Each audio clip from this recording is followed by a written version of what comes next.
dosen D3 Teknik Mesin dari Akademi Teknik Wacana Manunggal. Di sini sebagai dosen dengan tugas tambahan ada beberapa mata kuliah yang saya ampu, yaitu yang pertama CAD atau Computer Aided Design, kemudian CAM, Computer Aided Manufacture, dan yang terakhir CNC. Pada kesempatan kali ini saya akan menjelaskan mata kuliah CAD atau Computer Aided Design. Bahwa mata kuliah CAD ini diajarkan pada semester genap dan memiliki jumlah SKS 3 SKS dengan teori 1 SKS dan praktek 2 SKS. Untuk capaian pembelajaran mata kuliah CAD yaitu yang pertama memahami dan menjelaskan dari gambar teknik.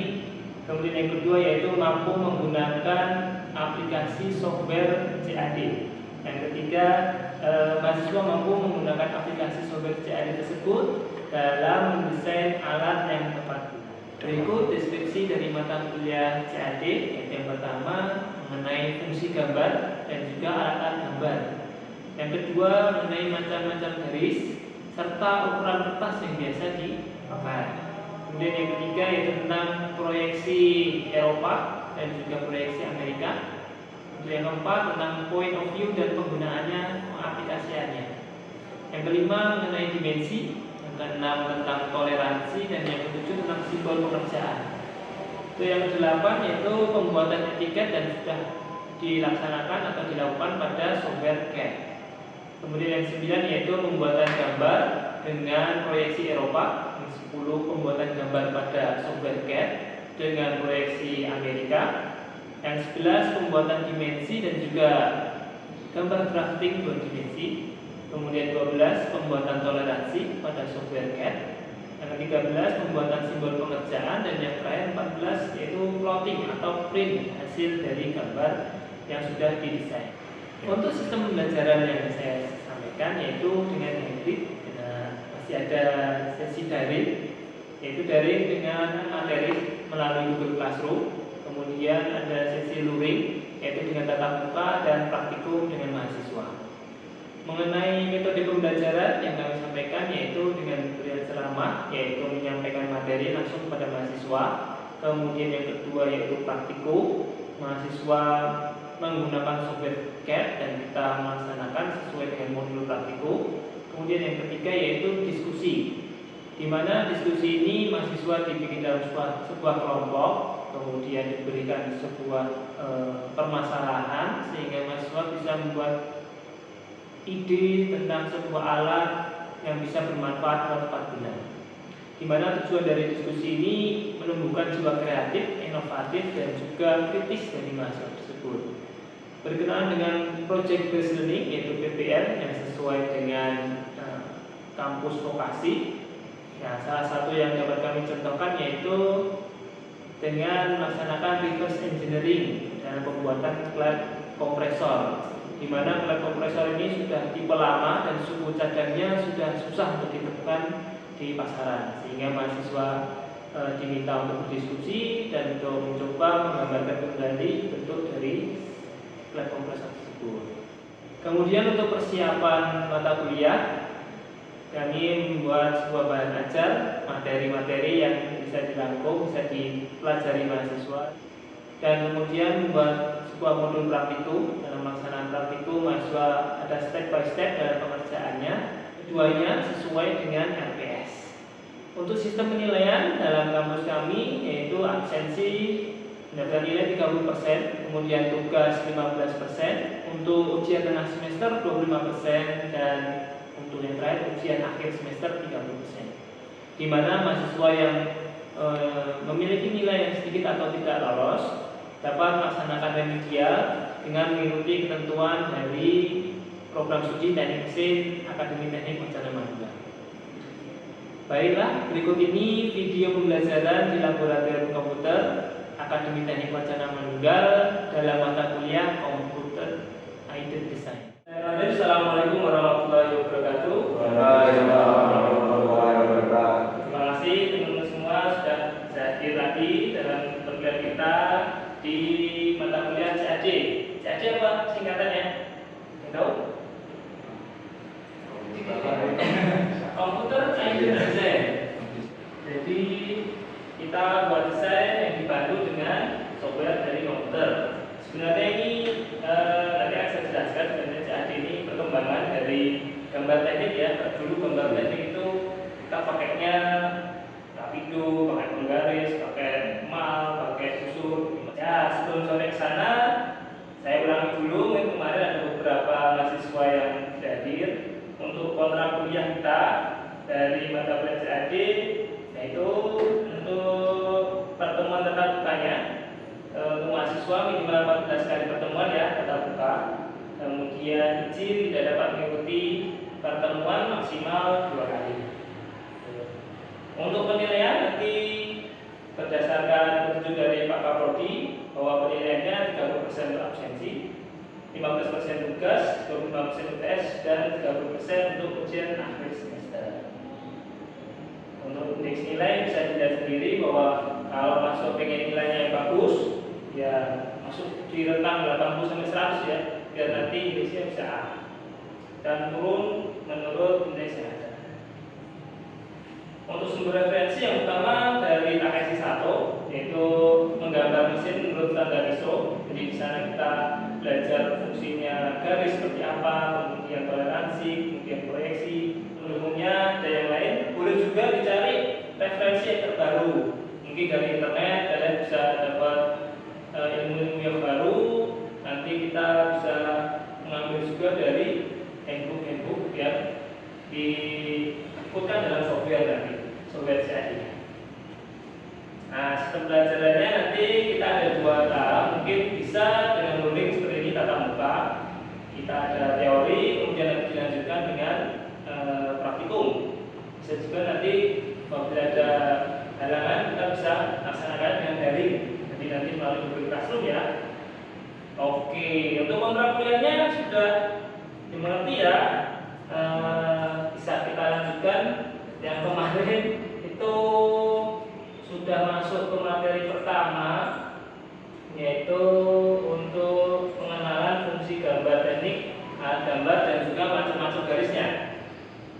Di sini kemampuan yang kita inginkan bahwa mahasiswa bisa menjelaskan fungsi gambar teknik, alat gambar dan juga macam-macam garis. Sebenarnya apa sih tujuan gambar teknik atau CAD ini? Kalau secara singkatnya ya, bahwa kita tuh ada seorang desainer, ada yang punya ide, mau membangun sesuatu, mau membuat sesuatu. Nah, beliau menuliskannya atau menggambarkannya dalam sebuah rancangan. Dan kalau rancangannya itu tidak bisa standar dengan yang lain, dan kita tidak bisa membacanya, ya, nanti apa yang idenya dengan yang dikerjakan bisa jadi berbeda. Gitu. Jadi secara gampangnya adalah mentransformasikan informasi dari desainer kepada operator lapangan atau yang mau bikin. Nah, kalau kita ingin tahu yang saya sampaikan tadi tentang gambar teknik, banyak sekali ternyata perlengkapannya ya. Ada yang bisa gambar, yang bisa bergerak-gerak, ada sudutnya, kemudian di sini ada penggaris, ada rapido yang dengan berbagai ukuran 0,1, 0,3, 0,5, 0,7. Ya. Dan ketika kita salah menggaris, nanti kita harus menghapusnya dengan penghapus. Kalau sudah pakai kertas kangkir, kita hapusnya pakai stiker ini, nggak bisa dihapus lagi. Tapi sekarang berkembangnya teknologi, sekarang sudah ada perangkat lunak di dalam komputer ya, untuk komputer edit design yang saya sampaikan tadi.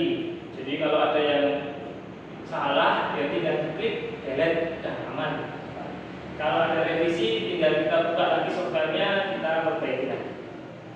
Beberapa software yang bisa dimanfaatkan untuk CAD ini ada AutoCAD, SolidWorks, Fusion, dan lain-lain.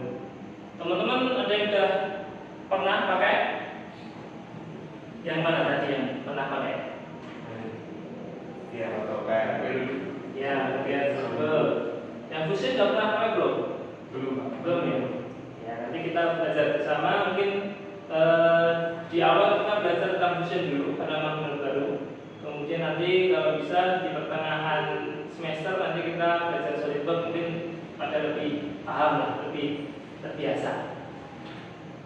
Nah, sekarang kita belajar tentang ukuran kertas.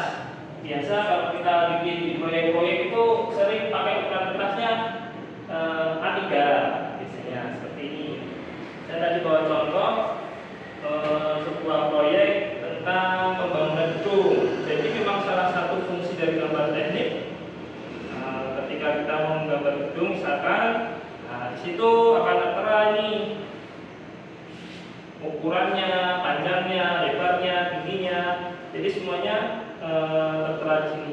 Orang yang membaca tahu, oh ternyata ukuran dari ruangannya berapa, kemudian jarak antara satu dengan yang lain berapa, dan diberi keterangan. Oh, sini untuk playground, kemudian ada untuk counter dan masing-masing. Kemudian ada salah satu yang perlu kita perhatikan bahwa di sini ada skalanya 1:400. Kenapa ada skalanya? Kalau nggak ada skalanya nanti kertasnya jauh gede banget, tidak cukup soalnya. Dan juga ada keterangan-keterangan, ada gambar-gambar yang khusus, simbol-simbol khusus, digambar oleh siapa, diperiksa siapa, dan disetujui oleh siapa. Mesin memang untuk proyek ketika pembangunan kita lebih ke arah ke mechanical dan electrical, ME di sini. Mechanical itu biasa ke arah plumbing, air bersih, air kotor. Kemudian kalau electrical itu di arah listrik, bisa jadi di apa itu hidran itu hidran, sistem pemadam kebakaran. Ya, hidrannya ada sprinklnya.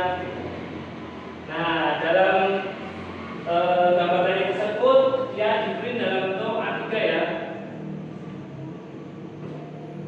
Kalau kita biasa bikin tugas, ngeprint, itu biasanya dalam bentuk A4. A4 itu ini sudah hafal ya, 297 kali 210 mm. Nah, kalau A3 itu sebenarnya adalah nih A4 maaf, A4 dengan A4 nanti digabung dia jadi A3. Dan dengan 2 kalinya A4 sama 297 nya sama, artinya 420. Itu seterusnya ya. A3 ditambah dengan A3 nanti akan menjadi selebar A2. A2 tambah A2 lebarnya sama dengan A1. A1 ditambah A1 menjadi A0. Pengalaman saya yang pernah ngeprint paling besar itu di A1, jadi lebar. Dan perlu teknik khusus untuk melipatnya biar bisa masuk ke dalam laporan. Dengan skala, skala ada pengusilan berarti 1:2, 1:5, 1:10. Kalau besar sebaliknya ya 3:1, 10:1. Berikut ini sekilas saja macam-macam garis. Bahwa ada garis tebal kontinu. Biasanya kalau pakai rapido itu sekitar 0,5 sampai 0,7. Gunakannya pada garis benda, garis data. Untuk garis kontinu yang tipis di antara 0,3 ini biasanya untuk garis ukur, garis batu, penunjuk. Nah, ternyata kalau kita pelajari satu persatu di gambar teknik, ketika kita manual menggambarnya harus hati-hati bahwa setiap garis ada maksud dan ada maknanya masing-masing.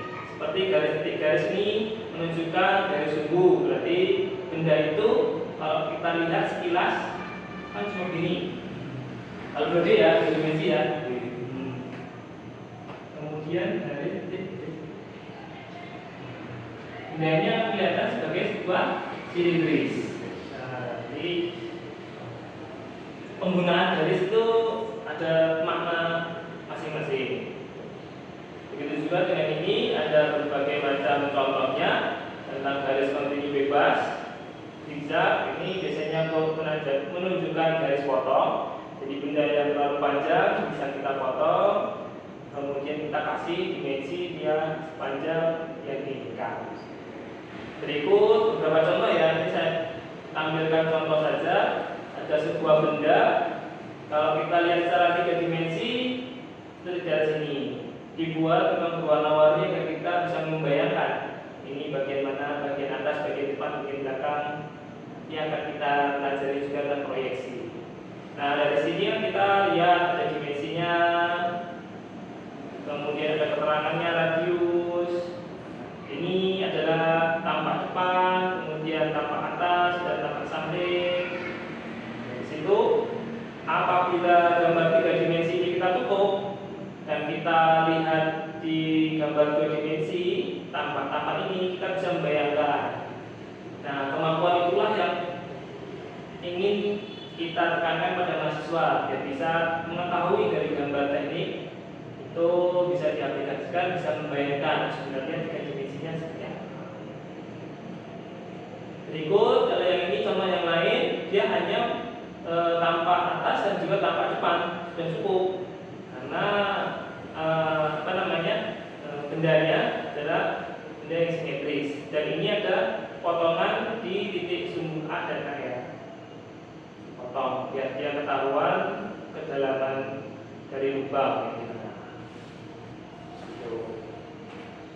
Nah, sebenarnya apa tuh Pak kok kita perlu belajar CAD, CNC? Nah, sementara ini kita belajar CAD dulu ya. Yang pertama kalau CAD memang kita dia tahu gimana membaca gambar teknik, kemudian gimana membuat gambar teknik, gimana mengerti apa yang dimaksudkan dari desainer. Kalau kelanjutannya dari CAD, kelanjutannya dari CAD, kita bisa belajar tentang CAM, yaitu Computer Aided Manufacture. Mungkin Anda sudah mengerti, di tempat kerjanya sudah tahu. Di CAM ini kita membuat namanya blueprint, yaitu pergerakan mata pahat pisau. Kita perkirakan pergerakannya seperti apa, motongnya seperti apa. Kemudian di CAM juga kita membuat yang namanya code G. Code G nanti bahasa yang dimengerti oleh mesin, biar dia tahu oh saya bergerak ke kanan berapa mili, bergerak ke depan ke belakang berapa mili sesuai sumbunya X, Y, Z. Kalau di tempat kita belajar setelah CAM nanti akan ada CNC. Masuk ke CNC nanti kita tentang kemampuan menentukan titik nol, BCS-nya, World Coordinate System. Kemudian juga kemampuan menjalankan CNC-nya. Nah, itu kilas balik untuk yang pertemuan 1 dan 2 yang kemarin. Sudah bosan belum? Kita nambah sedikit ya proyeksi ya. Setelah itu kita sesuai modul. Jadi ada modul yang sudah saya siapkan, nanti bisa dicoba untuk mengerjakannya di gambar Fusion.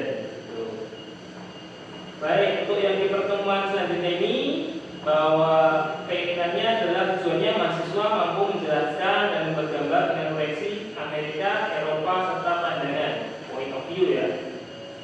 Boleh sambil dibuka mesinnya, nanti akan saya tunjukkan ada yang namanya view cube dan lainnya. Jadi pandangan atau point of view itu gambar 2 dimensi dari benda kerja yang diilustrasikan ya, seperti sesuai dengan sudut pandangnya desainer. Nah, berikut ada bendanya, bahwa benda 3 dimensinya seperti ini. Kemudian kalau kita ingin mengambil, pertama kali kalau bisa diusahakan ngambil dari tampak depan dulu ya. Tampak depan itu adalah tampak yang memberikan informasi paling lengkap. Jadi paling banyak informasinya kita ambil sebagai tampak depan. Kita ambil dulu dari tampak depan, informasinya seperti ini, bahwa bendanya berbentuk mirip L ini ya, dari depan. Kemudian garis ini menunjukkan bahwa dia ada sebuah potongan. Nah, dari depan saja ternyata informasinya masih kurang. Kita nggak tahu nih potongannya seberapa panjang, dia lebarnya ke belakang ini berapa panjang. Oleh karena itu kita ambil dari tapak samping ini, kita tahu bahwa di atas ini kita potongnya miring berapa derajat, kemudian ke belakang miring tebal berapa mili. Ditambah lagi kalau perlu kita tambah dengan tapak atas. Nah, boleh dilihat di Fusion di pojok kanan atas nanti akan kelihatan ada namanya view cube. Jadi ini adalah kubus sudut pandang ya. Jadi itu bisa diklik-klik, bisa jadi pandangan 2 dimensi atau 3 dimensi, bisa diputar-putar. Kalau bingung nanti bisa diklik di tombol rumah. Ketika kita klik tombol rumah dia akan kembali menjadi isometrik lagi 3 dimensi. Nah, untuk memahami sedikit membantu untuk memahami view cube, Di sini kita bedah ini kubusnya. Jadi kalau kubusnya dibedah ternyata nanti ada bagian top, front, right, left, bottom, sama back. Seperti itu. Masuk ke intinya ada proyeksi Eropa. Ada yang tahu proyeksi Eropa? Pernah mengerti? Pernah tahu. Pernah lihat. Sebenarnya kalau proyeksi Eropa ini sedikit tricky gitu. Tapi memang sudah menjadi sebuah standarnya dari proyeksi Eropa, bahwa kalau proyeksi Eropa itu gini, tampak depannya ini ya A ya, tampak depannya A di sini, kemudian ada B. Inilah tampak depan dari proyeksi Eropa.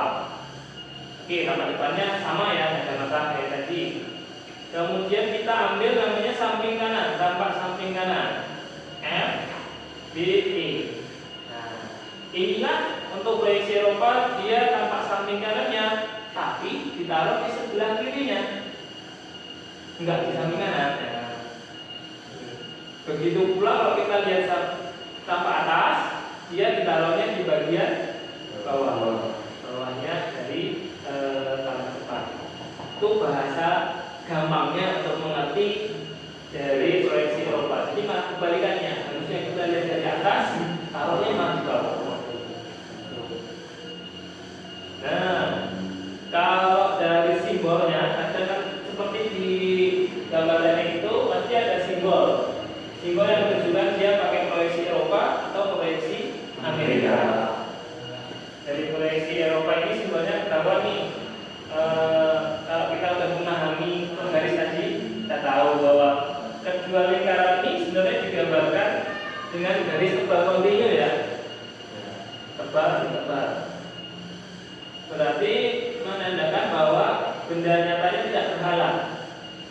Namun benda dilihat dari sebelah kiri karena tidak terhalang kan ya. Ini kecil, ini besar. Berarti kita lihatnya dari sebelah kiri. Namun penempatannya malah dia ada di sebelah kanan benda. Dia ada di sebelah kanan benda. Kita lihat di sebelah kiri, tempatnya di sebelah kanan. Itu proyeksi dan simbol dari Eropa. Mungkin ada kesulitan nggak, bingung nggak? Nah, kalau kita bandingkan dengan proyeksi Amerika ya. Nah, kalau proyeksi Amerika, menurut saya lebih mudah dimengerti.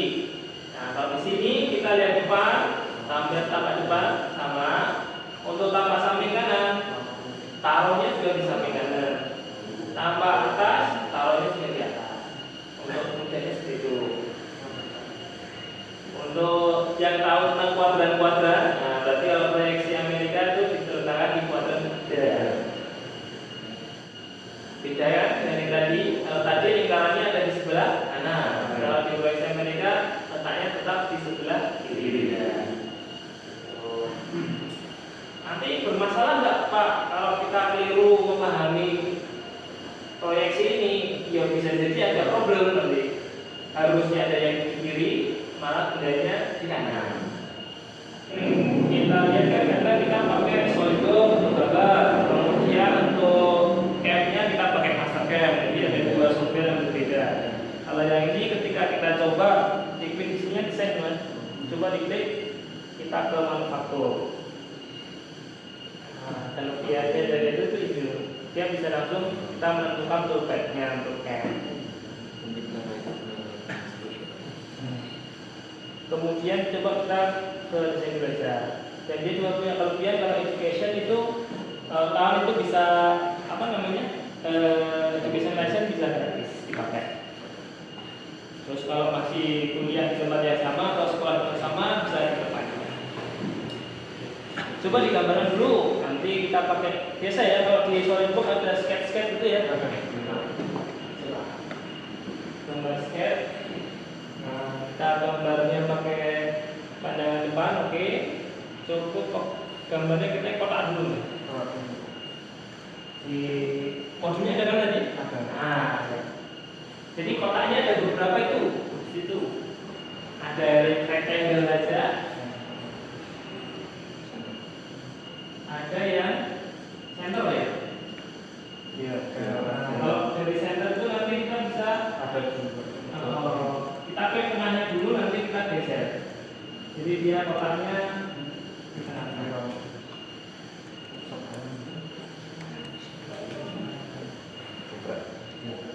Coba diikuti modulnya, bila ada pertanyaan bisa kita diskusikan bareng-bareng.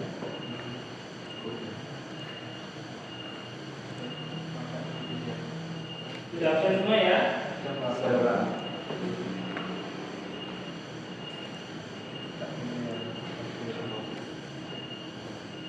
Tinggal bisa diubah. Nah itu sebelahnya segitiga, sebelahnya mirror dimensionnya untuk memberikan ini. Secara prinsip kan bersama ya dengan SolidWorks ya. Patron, di patron. Oh iya Pak, patron Grid itu adalah di rectangular datanya. Itu diameternya belum udah diameter 5 ya. Geser itu. Cuman berapa tadi kayaknya bikin 4 ya? Iya, 4. Minus soalnya itu. Oke. Udah oke.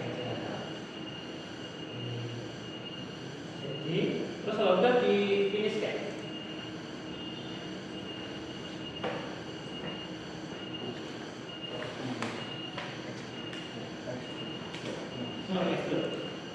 Langsung bisa lubang? Oke. Kasih filet ya di pinggirnya biar tidak tajam dengan gigi. Bisa ngambil. Kadang-kadang kalau belum bisa ngambil pakai puter-puter pintunya. Karena ambilnya di garis yang vertikal.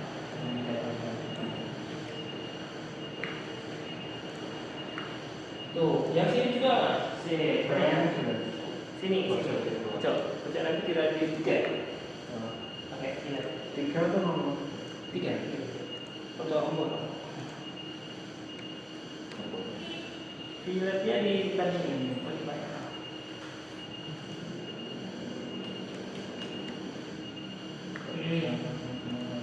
Diklik aja dulu. Jadi di ini filet. Anak kita yang kliknya di garis-garis yang ini. Kita mau ambil yang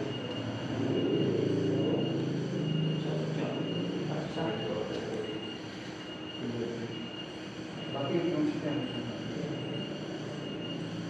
oke. Di home aja deh. Sudah. Tetap juga. Ya.